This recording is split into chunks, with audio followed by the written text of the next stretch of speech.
Le village de Xiaogang se situe dans la province de Lanhui. C'est là où ont eu lieu des expérimentations sur les lois rurales il y a près de 40 ans.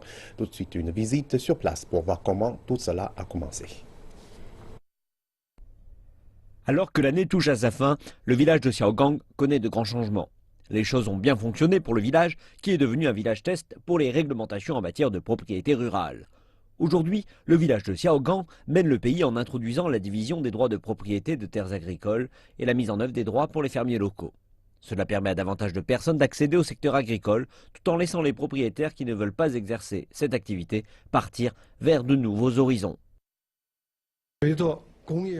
Alors que la progression naturelle de l'industrialisation devient de plus en plus avancée, une grande partie de la main-d'œuvre rurale a été transférée vers les zones urbaines. La compétition naturelle est ainsi apparue, donc qui peut mieux cultiver et de façon plus efficace? La pratique de séparation de la propriété de la gestion d'une partie d'une terre agricole a été adoptée secrètement pour la première fois en 1979 dans le village de Xiaogang. Elle a permis à 18 familles de diviser collectivement la propriété en blocs individuels.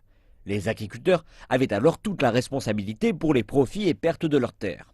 Cette pratique a été plus tard publiquement saluée par Deng Xiaoping au début des années 80, puis largement mise en œuvre dans le pays.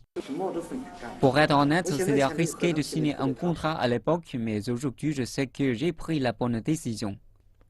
Il y a 38 ans, les villageois de Xiaogang ont imprimé leurs noms et leurs empreintes digitales sur ce contrat.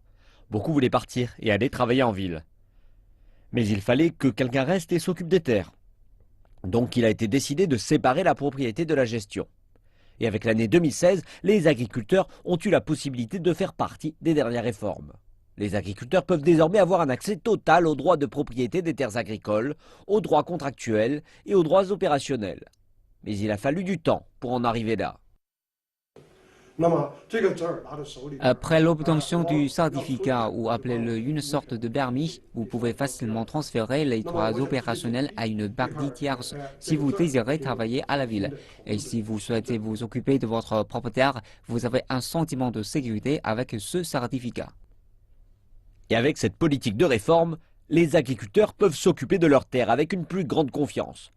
La mise en œuvre satisfait non seulement les besoins des agriculteurs, mais aide également ceux qui veulent migrer vers les villes. Enfin, elle contribue à répondre aux inévitables demandes de modernisation.